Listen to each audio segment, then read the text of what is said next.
The rain had been falling for 3 days straight in Chicago, turning the sidewalks into rivers and the alleys into forgotten places where shadows gathered like secrets. Elena Vasquez pressed her body against the damp brick wall behind the Italian restaurant on Halsted Street, her fingers wrapped around the torn edges of a cardboard box she used as shelter. Her hair, a massive tangle of dark knots that reached past her knees, clung to her face like a second skin, heavy with water and years of neglect. She had stopped counting the months. Maybe it had been 2 years since she lost everything, maybe 3. Time moved differently when you lived on the streets, when every day was about survival, when the only calendar that mattered was the one that told you how long until winter would try to take your life again. The back door of the restaurant opened, and a rectangle of golden light spilled onto the wet pavement. Elena shrank further into the shadows, her heart pounding. She knew the rules of this territory. The men who owned this place were not ordinary businessmen. She had seen the black cars, the expensive suits, the way people lowered their eyes when they walked past. This was Moretti territory, and everyone in Chicago knew what that meant.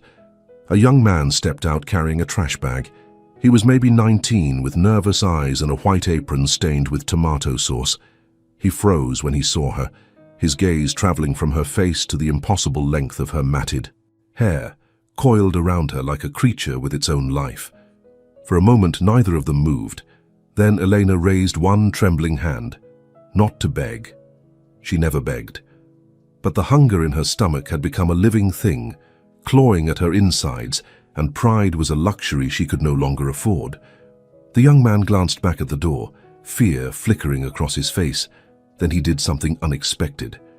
He set down the trash bag, disappeared inside, and returned 30 seconds later with a styrofoam container.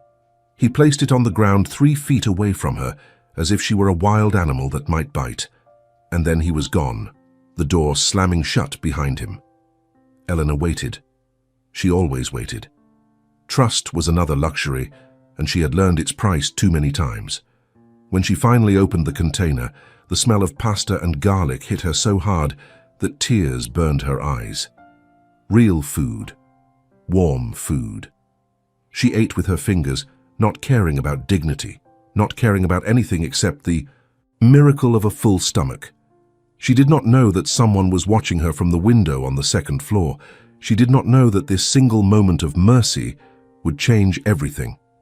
Dominic Moretti stood at the window of his private office, a glass of whiskey untouched in his hand. He was 42 years old, with silver threading through his dark hair and eyes the color of a winter storm. He had built his empire on discipline, on control, on the understanding that power was not about violence but about the careful management of fear and loyalty. He had seen homeless people before. Chicago was full of them, ghosts that moved through the city like reminders of what happened when the system failed. He had never paid them much attention. They were not his problem, they were not his concern. But this woman with hair like something out of a dark fairy tale, hair that seemed to have grown wild and free while the rest of her diminished. There was something about the way she held herself, even in her desperation, something that made him pause. His phone buzzed, a message from his second-in-command asking about the meeting tomorrow with the suppliers from New York. Dominic ignored it. He could not stop watching the woman in the alley, the way she ate as if this might be her last meal, the way her shoulders curved inward as if she were trying to make herself disappear. He thought about his mother. She had died 15 years ago, but he still remembered her voice, still heard her lectures about compassion and humanity, and all the things that had no place in his world. She would have hated what he had become. She would have looked at that woman in the alley and demanded that he do something. Dominic finished his whiskey in one swallow. He was a man who made decisions quickly, who trusted his instincts even when they led him into dangerous territory. And right now, his instincts were telling him something that made no logical sense. He pressed the intercom. On his desk, Marco, his head of security, answered immediately. "Bring her inside," Dominic said. "The woman in the alley. Bring her to the back room. Make sure she is not harmed." There was a pause. Marco had been with him for 12 years, had seen him make 1,000 strange decisions, but this one clearly caught him off guard. "Sir," Marco said carefully, "she appears to be homeless. She may be unstable. She may be dangerous. Dominic almost smiled. He had faced men with guns, men with knives, men who would have traded their souls for a chance to take him down. A starving woman with impossible hair was not going to be the thing that killed him. "Bring her inside," he repeated, "and Marco, be gentle. She has been through enough." The rain continued to fall as two men in dark suits approached Elena's hiding spot. She saw them coming and felt the familiar surge of adrenaline, the fight-or-flight response that had kept her alive on the streets. But there was nowhere to run. The alley was a dead end, and these men moved with the confidence of predators who knew their prey was trapped. She pressed her back against the wall and waited. The taller one, a man with a shaved head and surprisingly kind eyes, stopped a few feet away. He held up his hands, showing her that they were empty. "Miss," he said, his voice low and calm, like someone approaching a frightened animal, "my employer would like to offer you shelter from the rain, a warm place to stay, food. You are not in any trouble. He simply wants to help." Elena stared at him. In 2 years on the streets, no one had ever offered to help without wanting something in return. The shelters were overcrowded and dangerous. The churches were full. The kind strangers who approached her at night always had dark intentions hidden behind their smiles. She shook her head, her matted hair swaying with the movement. "Whatever you want," she said, her voice rough from disuse. "I do not have it. Leave me alone." The man exchanged a glance with his companion. Then he did something that surprised her. He took off his jacket, an expensive-looking thing that probably cost more than everything she had ever owned combined, and he held it out to her. "My name is Marco," he said. "I work for Dominic Moretti. He saw you from the window and he asked me to bring you inside. I give you my word that no harm will come to you. If you want to leave at any time, you may leave. But please, the rain is getting worse, and you will become ill if you stay out here much longer." Elena looked at the jacket. It was warm and dry and smelled like expensive cologne. She looked at the man, searching his face for signs of deception, for the cruelty that lurked behind so many kind offers. She found nothing but patience. Maybe it was the cold. Maybe it was the exhaustion. Maybe it was the simple fact that she had reached the end of her strength and had nothing left to lose. But Elena reached out and took the jacket, wrapping it around her shoulders like armor. "1 hour," she said. "I will stay for 1 hour and then I am leaving." Marco nodded, relief flickering across his face. "Of course, miss. 1 hour." He led her through the back door of the restaurant, past the kitchen where cooks pretended not to stare, up a narrow staircase that smelled like garlic and old wood. Elena kept her eyes forward, her heart pounding, her mind racing through every possible escape route. The room they brought her to was not what she expected. It was warm and comfortable, with leather couches and soft lighting, and a fireplace that crackled with real flames. A plate of food waited on a small table, along with a glass of water and a cup of coffee. Elena stood in the doorway, suddenly aware of how she must look. Her clothes were rags, held together by safety pins and desperation. Her hair was a monument to neglect, a tangled mass that had become so heavy she sometimes thought it might pull her to the ground. She smelled like the streets, like survival, like everything this room was not. "Please," Marco said, gesturing to the couch, "sit, eat. Mr. Moretti will join you shortly." He left, closing the door behind him, and Elena was alone. She did not sit. She did not eat. Instead, she moved to the window and looked out at the rain, at the city lights blurred by water, at the world that had forgotten she existed. She was still standing there when the door opened again, and Dominic Moretti walked into the room. He was taller than she expected. More. Handsome, too, with a face that seemed carved from stone and eyes that held secrets she could not begin to imagine. He moved with the easy confidence of a man who had never been refused anything in his life, who controlled everything around him through sheer force of will. But when he looked at her, something in his expression softened. Just for a moment. Just enough for her to notice. "You must be cold," he said. His voice was deep and smooth, like whiskey poured over gravel. "Please, sit by the fire." I promise I will not keep you long." Elena did not move. She had learned long ago that promises meant nothing. "What do you want?" she asked. Dominic studied her for a moment. Then he walked to the fireplace and stood with his back to the flames, his hands in his pockets. "I watched you eat," he said, "in the alley. I watched the way you held that container like it was precious, like it was the most valuable thing in the world. And I found myself wondering how someone ends up like this. How? Someone falls so far that a container of leftover pasta becomes a treasure." Elena felt something spark in her chest. Anger, maybe, or shame. Both. "You do not know anything about me," she said. "No," Dominic agreed. "I do not. But I would like to." He paused, tilting his head slightly. "Your hair. How long has it been since you cut it?" Elena's hand went unconsciously to the tangled mass at her shoulder. She did not know why she answered honestly. Maybe because he was the first person in years who had asked her a real question. "3 years," she said. "Maybe longer. I stopped keeping track. 3 years." Dominic repeated the words slowly, as if testing their weight. "That is a long time to carry something so heavy." Elena laughed, and the sound surprised her. It had been so long since she had laughed that she had forgotten what it felt like. "I carry a lot of heavy things," she said. "The hair is the least of them." Dominic nodded. He crossed the room to the small table and poured himself a glass of water. He did not drink it. Instead, he held it in his hands and looked at her with an intensity that made her want to look away. "I am going to make you an offer," he said. "You are free to refuse. You are free to walk out that door and never see me again. But I want you to listen first." Elena waited. "I own several businesses in this city," Dominic continued. "Some of them are legitimate, some of them are not. I am not going to pretend to be something I am not. I am a man who operates in the shadows, and I have done things that would make you run if you knew them." He paused. "But I am also a man who believes in second chances, and when I looked at you tonight, I saw someone who deserves one." "What are you offering?" Elena asked. "A transformation," Dominic said simply. "I'm going to send you to the best salon in Chicago. I'm going to have them take care of your hair, whatever that means. Cut it, treat it, do whatever needs to be done.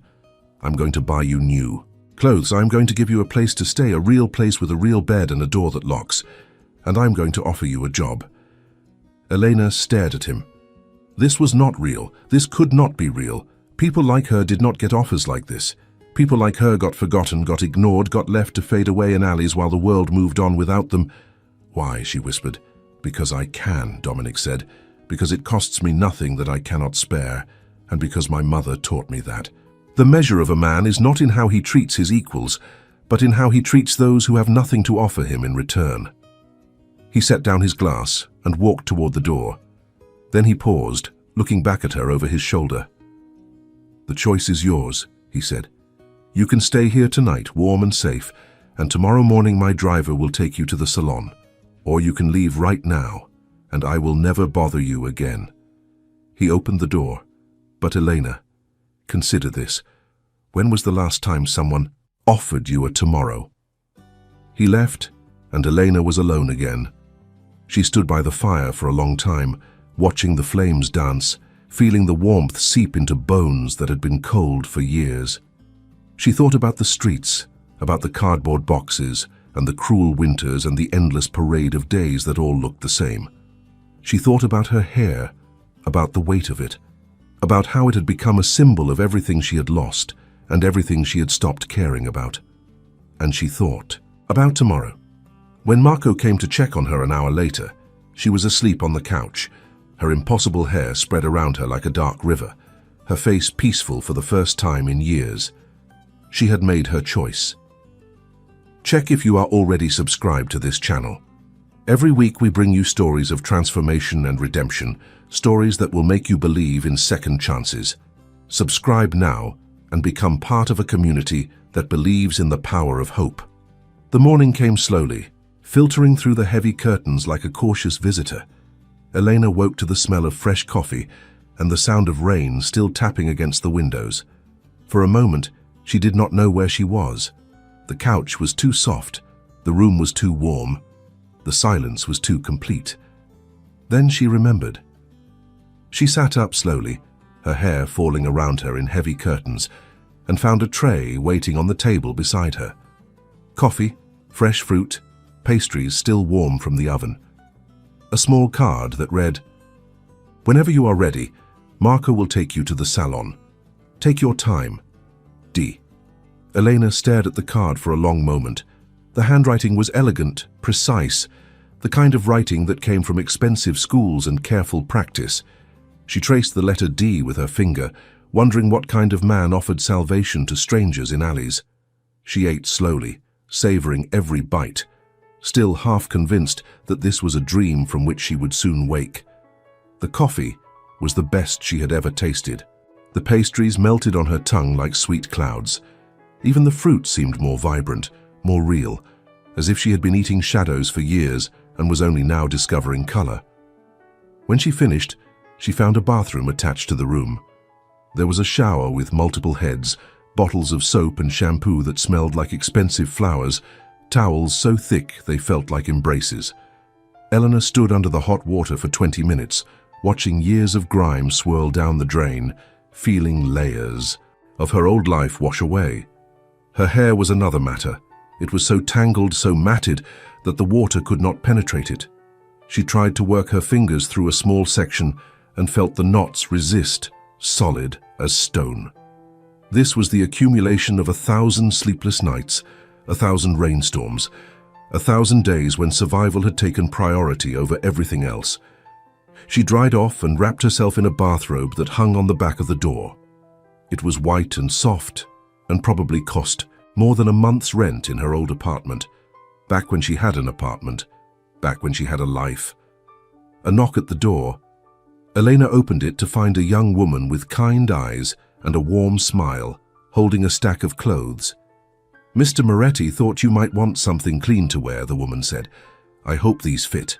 If they do not, we can find something else." The clothes were simple but beautiful, dark jeans that fit perfectly, a cream-colored sweater that was softer than anything Eleanor had ever owned, brown boots that looked sturdy enough for walking but elegant enough for anywhere. Eleanor dressed slowly, looking at herself in the mirror. She almost did not recognize the woman staring back at her. The clothes made her look almost normal, almost like someone who belonged in this world, except for the hair. The hair was still a monument to everything she had been through, a wild tangle that no amount of clean clothes could hide. Marco was waiting for her in the hallway. He smiled when he saw her, genuine warmth in his eyes. "You look different," he said. "Better. Are you ready?" Eleanor touched her hair self-consciously. "I do not know if anyone can do anything with this," she said. "It might be beyond saving." Marco's smile widened. "You have not met Isabella yet," he said. "If anyone can work miracles, it is her." The drive across Chicago took them through neighborhoods Elena had never seen before. Lake Michigan appeared and disappeared between buildings, gray and restless under the cloudy sky. The car was warm and comfortable, with leather seats that seemed to embrace her and classical music playing softly through hidden speakers.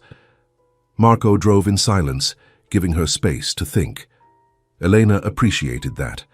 She had spent so long talking to herself that the presence of another person still felt strange, still required effort.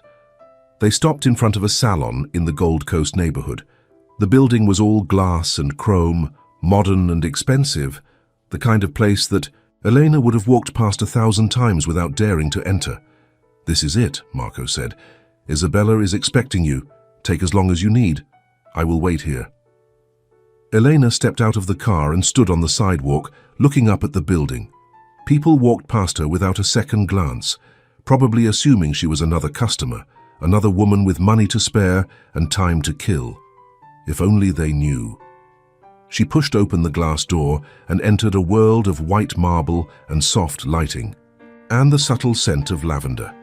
The reception area was staffed by a young man with perfect hair and a practiced smile. "You must be Elena," he said. "Isabella is waiting for you in the back. Follow me." The salon was larger than it appeared from outside. There were dozens of stations, each with mirrors surrounded by lights, each occupied by stylists working magic on their clients. Music played softly in the background, something peaceful and unobtrusive. The air smelled like expensive products and fresh coffee. Eleanor followed the receptionist past all of this to a private room at the very back of the salon. The door was closed. The receptionist knocked twice, then opened it and gestured for Eleanor to enter.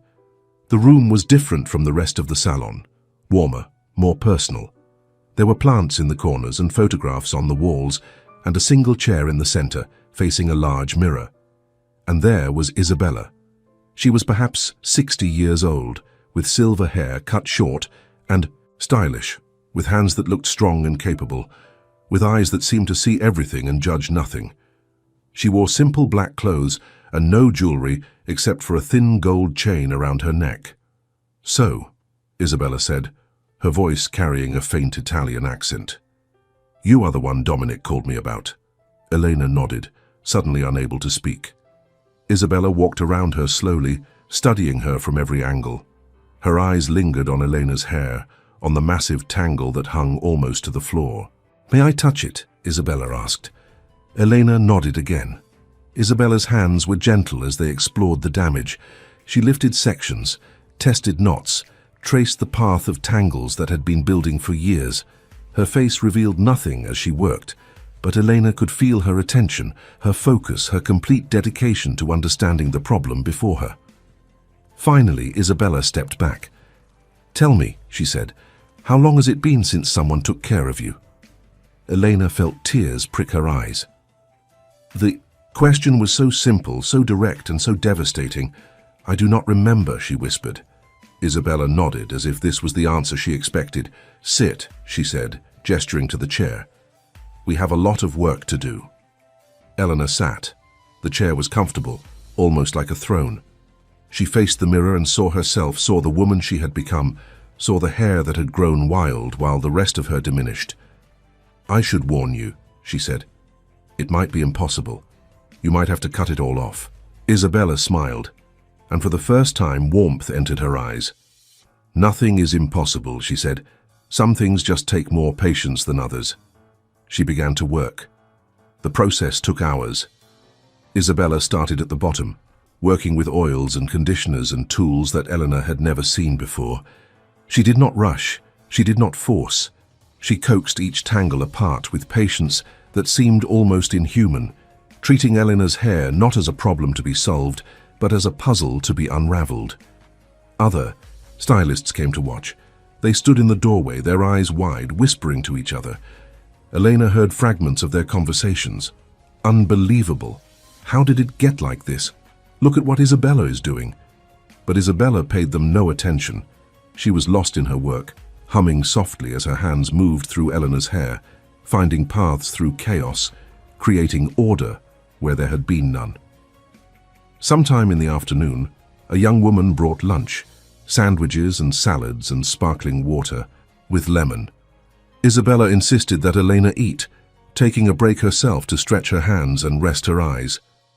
"You are doing well," Isabella said. "Most people would have given up by now." Elena looked at her reflection in the mirror.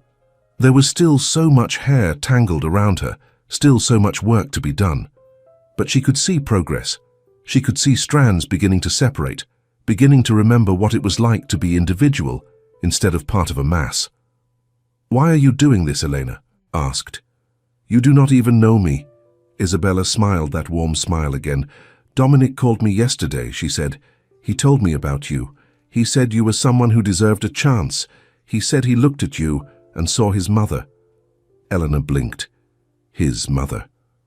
Isabella nodded. "She was a client of mine, many years ago, before she passed. She used to come here every month, sit in this very chair and tell me stories about her son, about how he was hard on the outside but soft on the inside, about how she worried that the world would make him forget his heart." She returned to work, her hands moving through Eleanor's hair with renewed purpose. "When Dominic calls me and asks for a favor, I always say yes. Because I remember Maria. I remember how much she loved her son. And I like to think that when he does something kind, she is watching from somewhere, smiling." Elena sat in silence, absorbing this information. The man who had offered her a second chance was not just a businessman operating in shadows. He was a son who still carried his mother's voice inside him, still tried to live up to her expectations, even though she was gone. The afternoon turned into evening. The other stylists went home one by one, calling goodnight, leaving Isabella and Elena alone in the salon.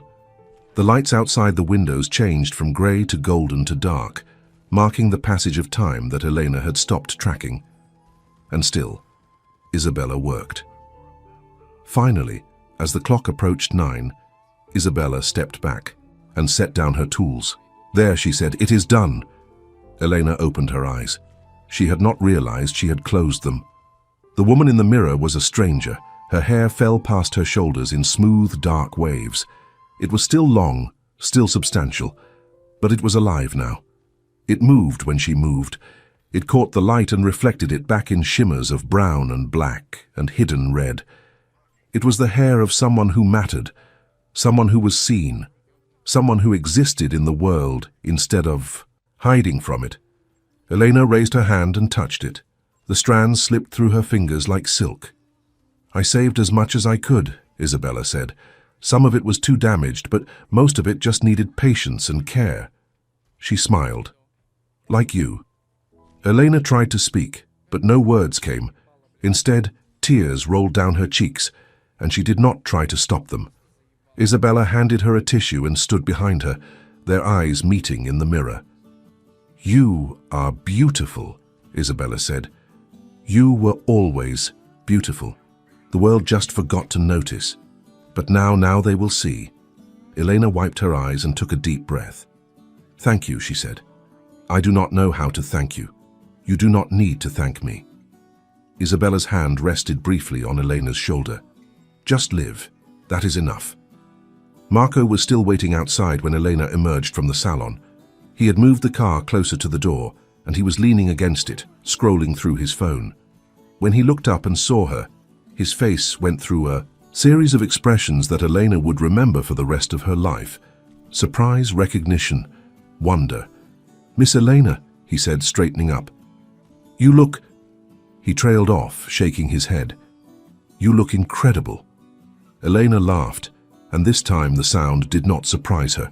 It felt natural, it felt right. "Thank you," she said, "for everything today." Marco opened the car door for her, and she slid into the back seat. The leather felt the same, the music sounded the same, but everything was different. Now, Elena was different. "Where are we going?" she asked. "Mr. Moretti would like to see you," Marco said. "If you are willing." "He said to tell you that there is no obligation. You can go straight to the apartment he has arranged for you, or you can join him for dinner.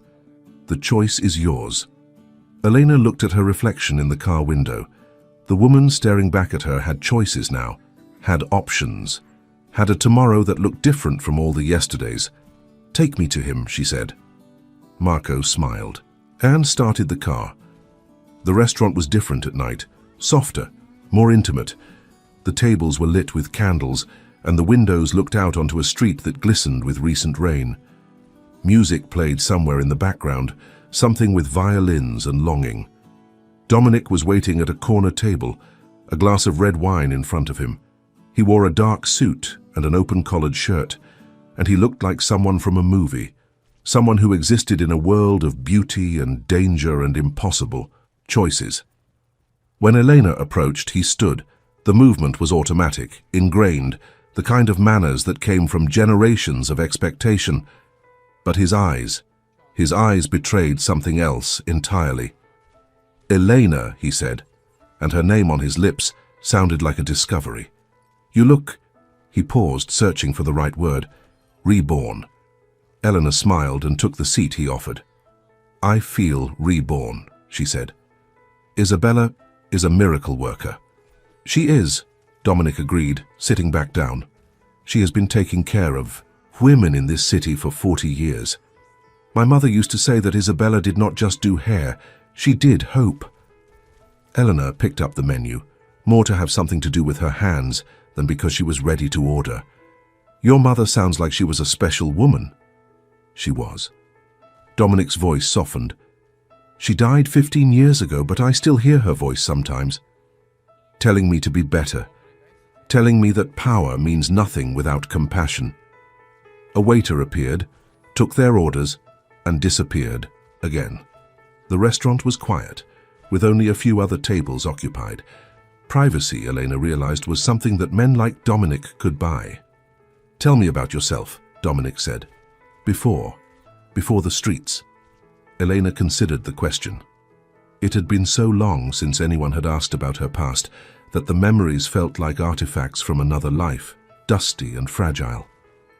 "I was a nurse," she said finally. "I worked at Northwestern Memorial for 8 years. I was good at it. I loved it." "What happened?"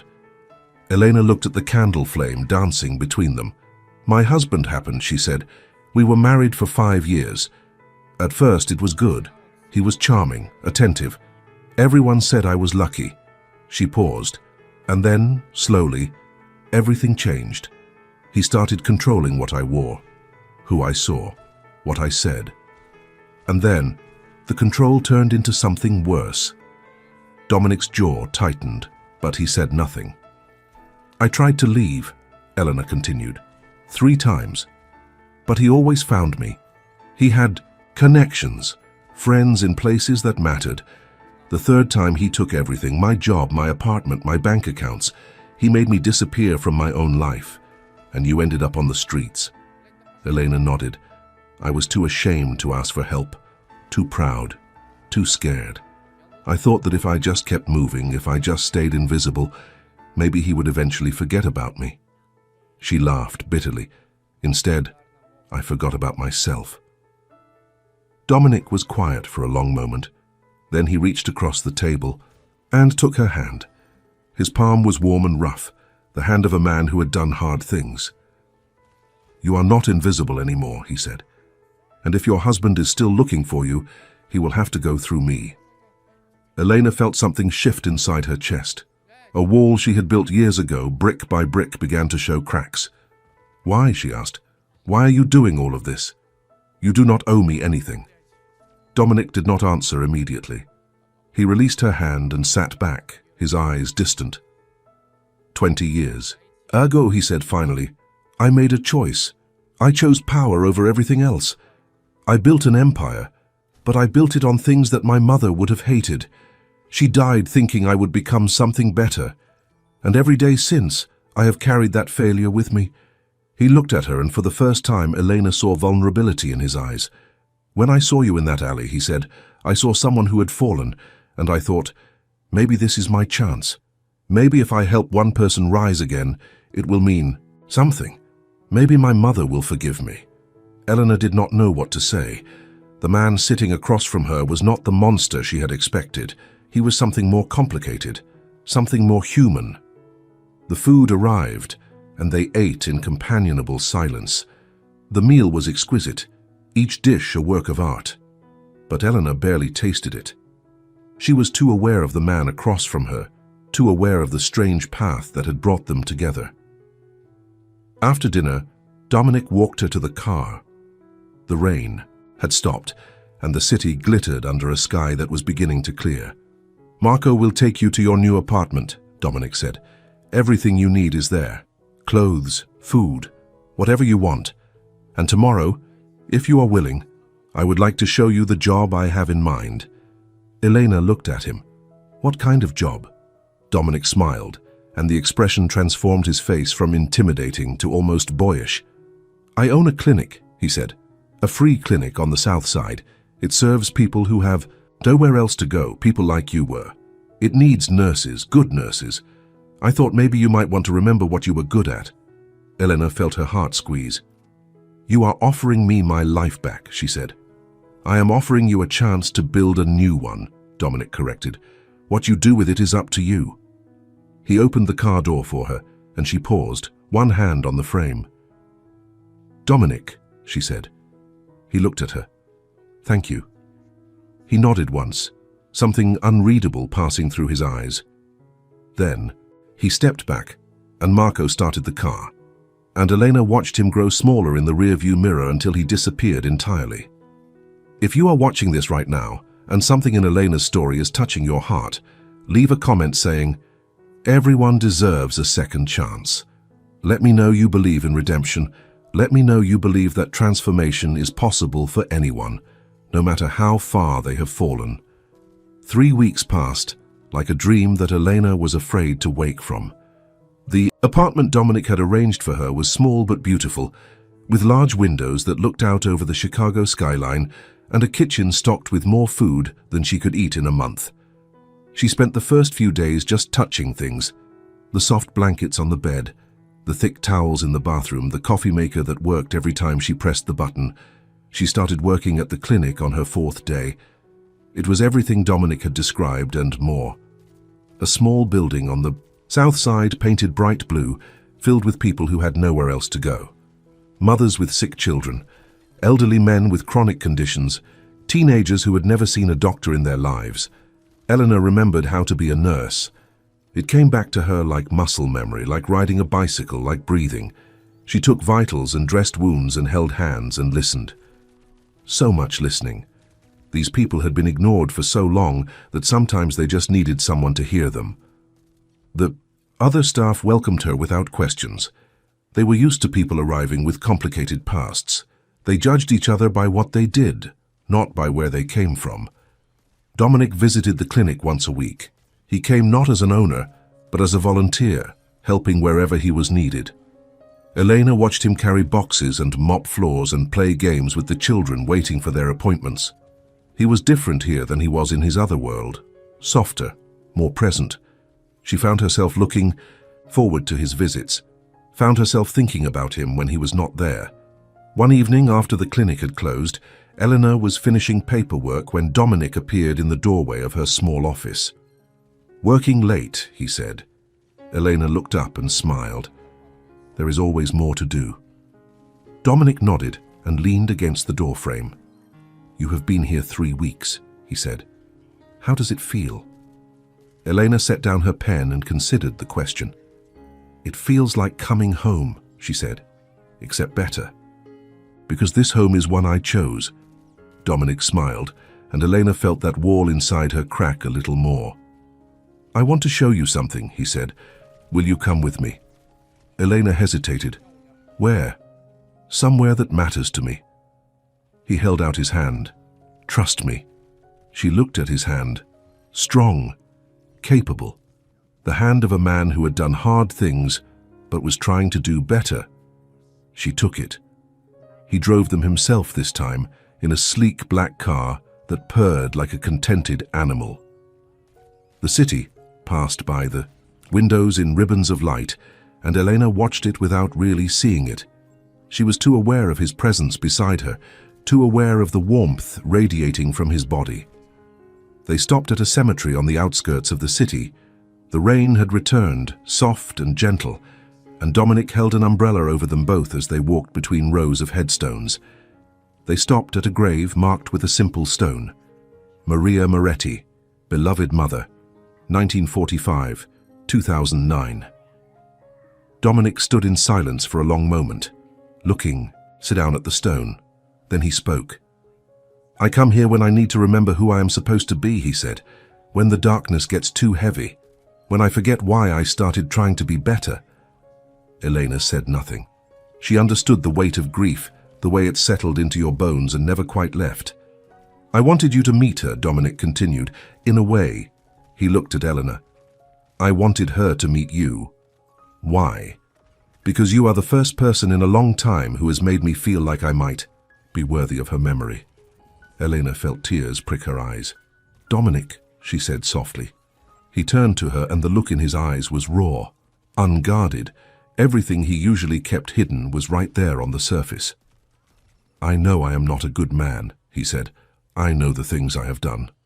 But when I am with you, I feel like maybe I could become one." Eleanor reached up and touched his face.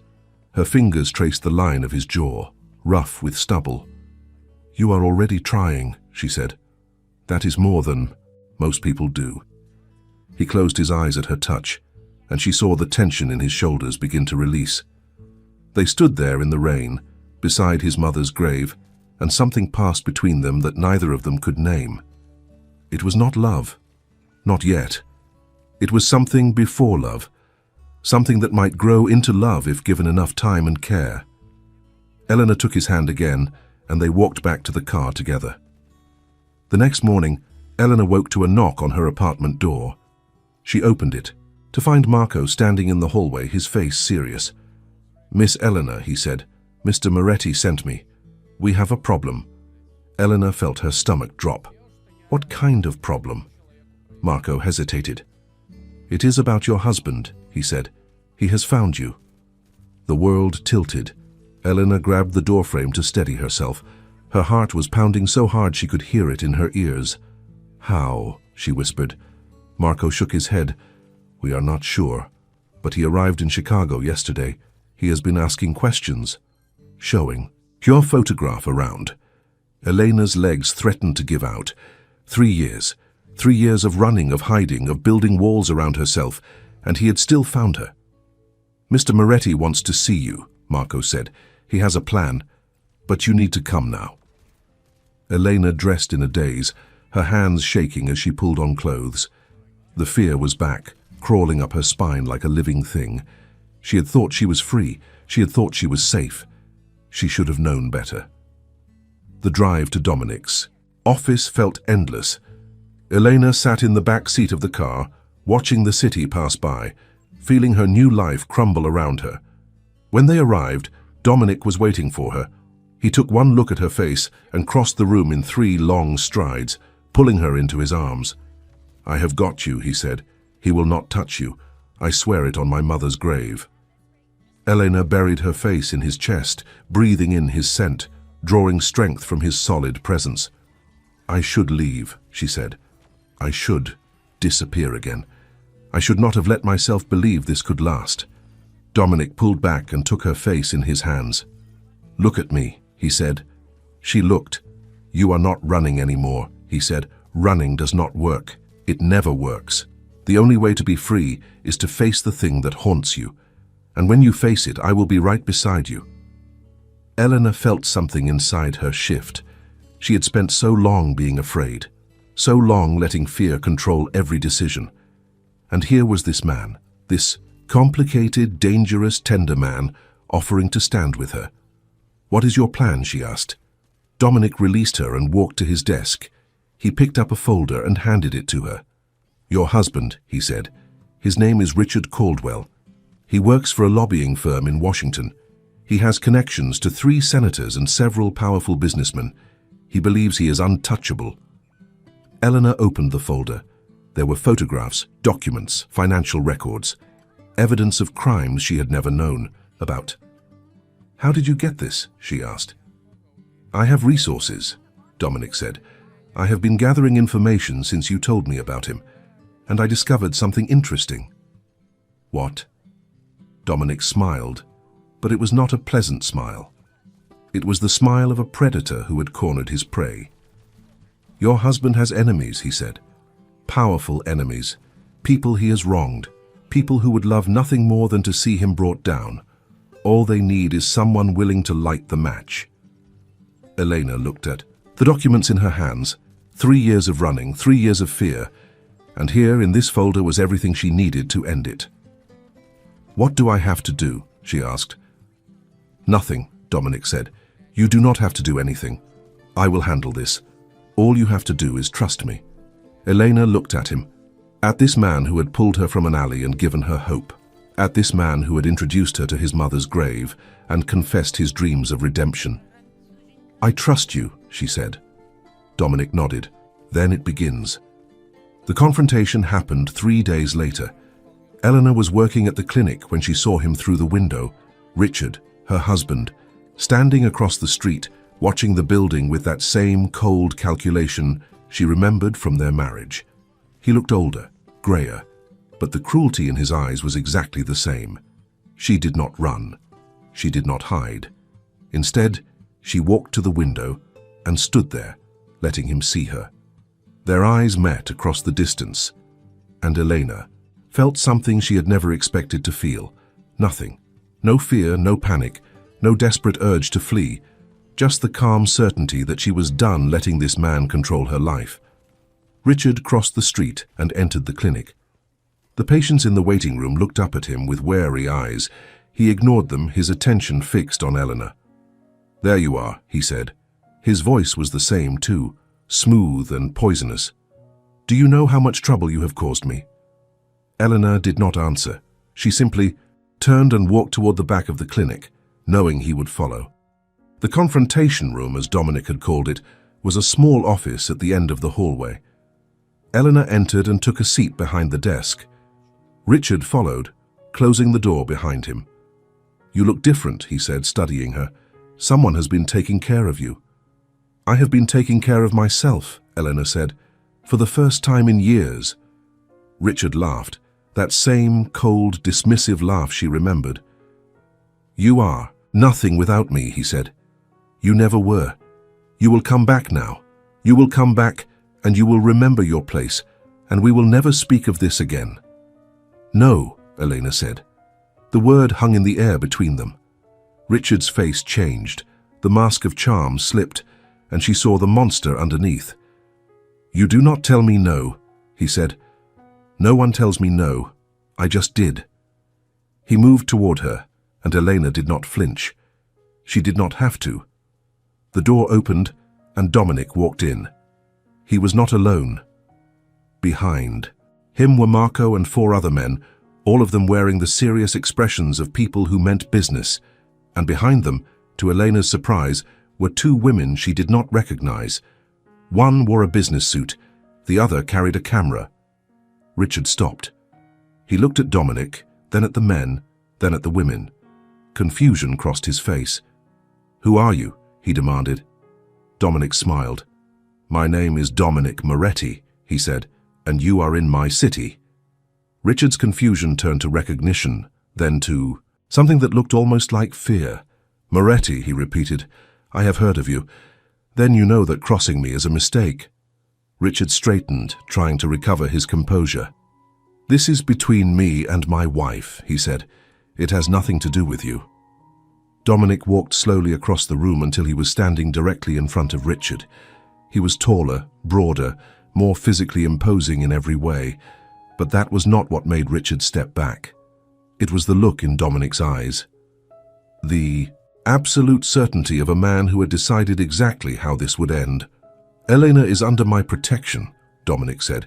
"She has been since the night I found her in an alley, starving and broken because of you. And I do not take kindly to people who hurt those I protect." Richard looked at Elena. "You are sleeping with him," he said. "Of course. I should have known you would find another man to manipulate." Elena stood. Her voice, when she spoke, was steady and strong. "I never manipulated anyone," she said. "I survived you, and I am done surviving. I am done running. I am done being afraid." She walked around the desk and stood beside Dominic. "These women are journalists," she continued. "They have been investigating you for months. And this folder," she held up the documents Dominic had given her, "contains evidence of every crime you have committed. Financial fraud, tax evasion, bribery, and the names of every person you have hurt along the way." Richard's face went pale. "You cannot do this," he said. "I have friends. I have connections. I will destroy you." The woman with the camera spoke for the first time. "Mr. Caldwell," she said, "we have already contacted your connections. They are very interested in distancing themselves from you. Something about self-preservation." Richard looked around the room, seeing for the first time that there was no escape, no angle, no manipulation that could save him. "What do you want?" he asked. His voice had lost its smoothness. Now it was just desperate. "I want you to sign these documents," Elena said. She pulled a stack of papers from the folder. "Divorce papers, restraining order, full confession of the crimes detailed here. You will sign them all, and then you will leave Chicago and never contact me again. And if I refuse..." Dominic stepped forward. "Then I will handle this my way," he said. "And believe me, Mr. Caldwell, you do not want to see my way." The silence stretched. Richard looked at the papers, at Eleanor, at Dominic, at the journalists who were documenting every moment. Then, slowly, he walked to the desk and picked up a pen. He signed everything. When it was over, Marco and his men escorted Richard out of the clinic. Elena stood at the window and watched him go, watched the man who had controlled her life for so long climb into a car and disappear around a corner. She did not feel triumph. She did not feel satisfaction. She felt free. Dominic came to stand beside her. "Are you all right?" he asked. Elena turned to look at him. This man who had seen her at her lowest and had offered her a chance to rise. This man who had fought for her, protected her, believed in her. "I am better than all right," she said. "I am finally myself again." Dominic smiled, and Eleanor saw something in his eyes that made her heart skip. He took her hand. "Then let us figure out who that is," he said. "Together." 6 months later. The clinic had expanded. What had once been a small building on the south side was now a complex of 3 buildings serving thousands of patients every month. Eleanor had become its director, overseeing a staff of 30 nurses and doctors who shared her commitment to helping those who had nowhere else to go. Her hair had grown longer, past her shoulders now, healthy and shining. She wore it down most days, a reminder of how far she had come. Dominic had changed too. The shadows in his eyes had not disappeared entirely, but they had softened. He spent more time at the clinic now, less time in the other parts of his world. He was slowly, carefully transitioning his businesses toward legitimacy. It was not easy. It was not fast. But he was trying. On a warm spring evening, Elena stood on the roof of the clinic, watching the sun set over Chicago. The sky was painted in shades of orange and pink, and the city glittered beneath it like a handful of scattered jewels. She heard footsteps behind her and smiled without turning. "I thought I might find you here," Dominic said. He came to stand beside her, close, enough that their shoulders touched. "It is beautiful," Elena said. "It is," Dominic agreed, "but that is not what I came to talk about." Elena turned to look at him. He was nervous, she realized. She had never seen him nervous before. "What is it?" she asked. Dominic took a deep breath. Then he reached into his pocket and pulled out a small velvet box. Elena felt her heart stop. "I have thought about this for months," Dominic said. "I have written speeches and practiced words and planned the perfect moment. But standing here looking at you, I realize that none of that matters. What matters is this." He opened the box. Inside was a ring, simple and elegant, with a diamond that caught the fading light. "I love you, Elena. I love the woman you were before the world broke you. I love the woman you became while surviving. And I love the woman you are becoming now. I want to spend the rest of my life watching you grow. I want to wake up every morning knowing that you chose me. I want to build something beautiful with you, something that proves that even people like us can find our way to the light." He got down on one knee. "Elena Vasquez, will you marry me?" Elena looked at him, at this man who had seen her at her worst and believed in her best, at this man who was trying so hard to become worthy of her. She remembered the alley, the rain, the cardboard box that had been her only shelter.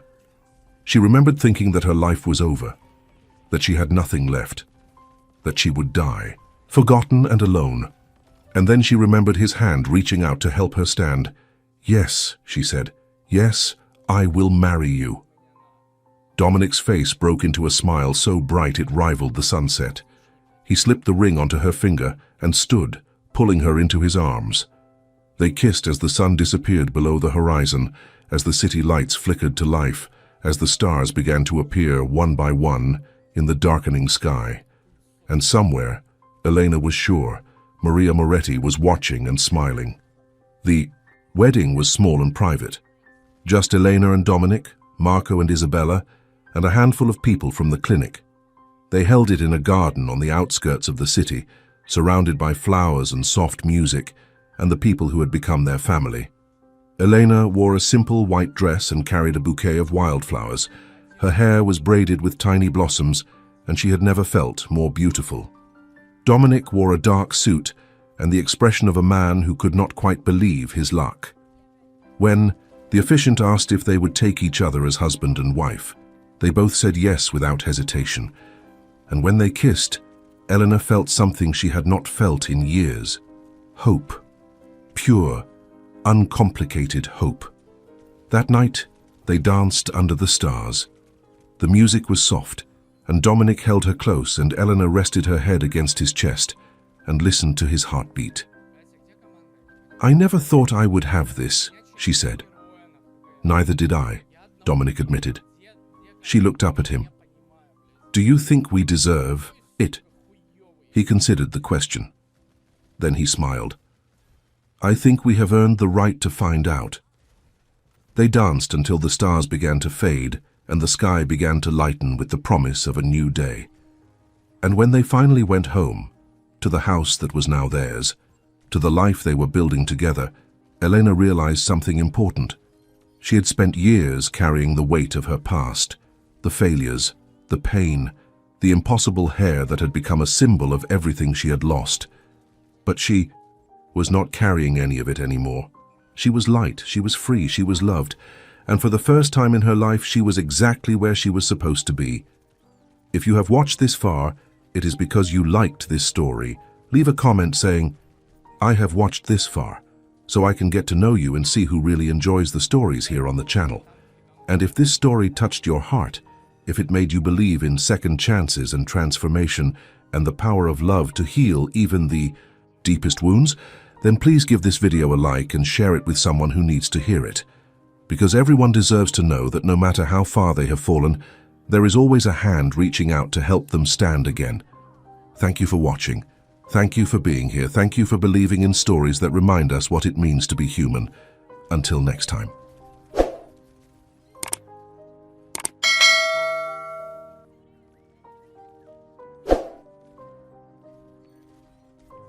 Красят яйца и пекут куличи. И делают Пасху. Вот, все, что я знаю. Кайф. Я этим не занимаюсь. А вы занимаетесь? Привет, Флеймер. Короче, вот такие грустные дела. Сейчас припудрюсь.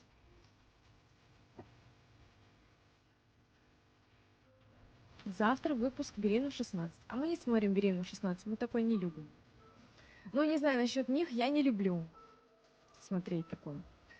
Я куплю 5 куличей и колу. Необычный микс. Почему не с чаем?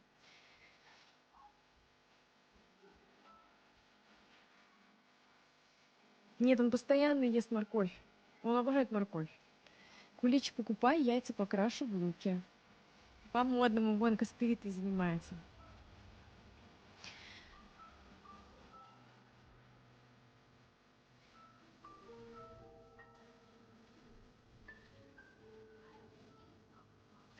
Я играл в КС 1.5 версию.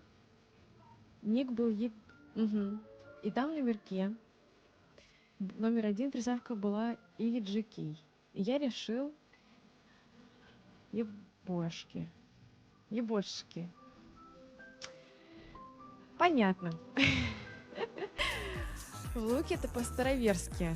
Ну, я не знаю, кстати, у меня мама никогда так не делала. Она обычно покупала какую-то краску и разводила в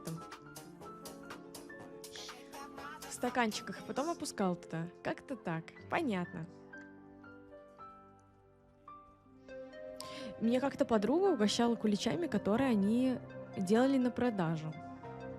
Но мне не понравилось. И я об этом не сказала ей. Привет, Тёма. Вот. Мне вообще, как будто вот какой-то хлеб. Не забанит за мой ник. А я и не переживаю, забанит. Я куличи в последние годы перестал есть каждый раз все меньше и меньше, хотя раньше с чаем обожала. Сейчас как-то все равно. Праздник не признаю, поэтому толку. Но мне нравилась с детства именно вот эта белая посыпка. Я белую посыпку съедала и все. Ну и еще выбирала изюм и, возможно, ела хлеб. Как дела? Да нормально, у тебя как? Сверху-то что? Ну вот эта белая штучка, которая заливается. Я не помню, как она называется. Глазурь? Вообще, кстати, как это я покупала в Магните один кулич, и он был такой, знаете, типа творожный кулич, и он был такой очень мягкий, нежный. Больше такой не пробовала. О, Каспарита, мне только творожные куличи заходят, они не просто булкосочные, да, вообще, было очень вкусно. Помнишь, я кофейни покупал? Да, я помню, я потом у тебя еще спрашивал тему, как успехи, ты сказал, что там что-то владелец либо не захотел скинуть. Ну, короче, что-то ты сказал, что владелец там что-то с ума сходил, и ты не стал ее брать. Я менял на машину. В смысле, ты же сказал, что ты не купил кофейню. Как ты мог ее обменять на машину? Я в детстве тоже посыпку любила, но позже признала его весь. Белая сладкая бодяга.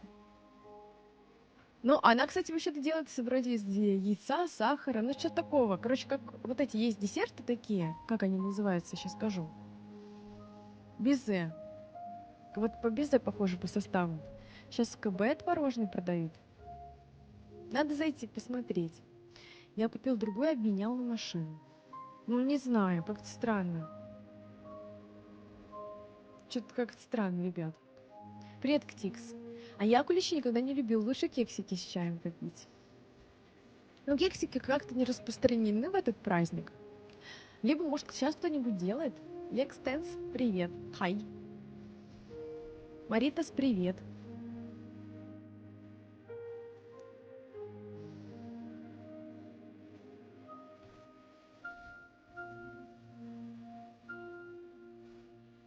Как у вас дела? Что хорошего расскажете? Ново присоединишься. Лиза, привет. Ты умеешь блины печь? Да, вообще. Блины, блинчики, да, умею. Алиса. Лео лежит грустно и спит. Ну как, не спит, он смотрит, но мне ее жалко. Я бы рядом с ним легла спать. Подслушивает. Сказал приятных снов. Привет, владыка. Всегда первый блин комом. Алиса, стоп. Миха, привет. Нет, расскажите что-нибудь хорошее. Ребят, хочу смеяться 5 минут. Расскажите анекдот. Хьюморос, привет. Как Лео поживает этой ночью, не наваливал контента? Наваливал, ребят. Как раз жаловалась, что наваливал, записала его сегодня к врачу на 15:10. Вот. Сейчас собака у меня голодная. Не, на самом деле позитивное то, что он такой, типа, ну, веселый, как бы активный живчик. Не то, что он грустит. Как бы это уже плюс. Нет, загадку не хочу. Вам нравятся турецкие песни? Турецкие песни, да. Турецкие песни топ.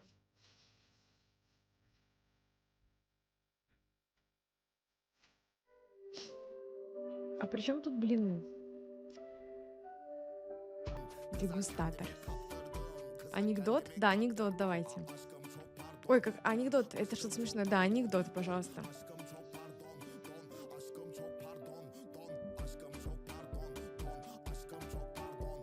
А он тебя не хочет.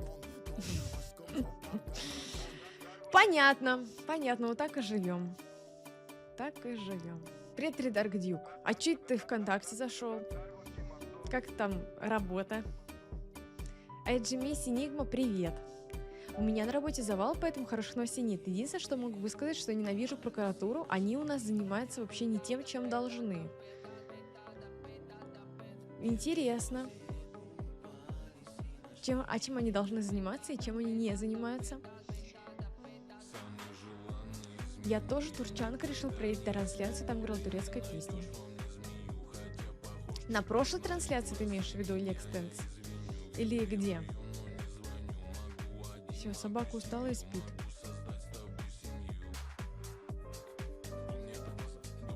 Сейчас сфоткаю себе на память.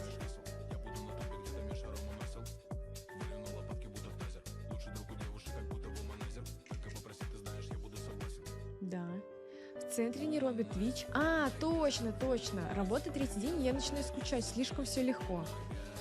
Нет, ну если хорошая зарплата и все легко, надо вообще радоваться. Как тебе такой ретардик? Привет, Седжи. сфоткала. Да, это я Лео сфоткала. У тебя тоже все фотоленты в телефоне в собаках и кошках? Угу. Да.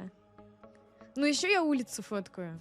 Там я в тот раз гуляла, и там были на кустике воробьи. Ну такой, знаете, может какая-нибудь сирень была. Вот я этих воробьев фоткала. Тоже завал дедлайна, но время попинать балду и покушать нахожу. Не, ну как без этого-то? Ладно, хоть не в счетчиках. Блин, вы мне напомнили, надо за квартиру заплатить. Нет, я, конечно, вчера помнила, но сегодня я уже забыла. Надо написать, что я приду. Я не понимаю, но мне весело. Плюс. ЗП норм, скучновато. Нет, ну прикинь.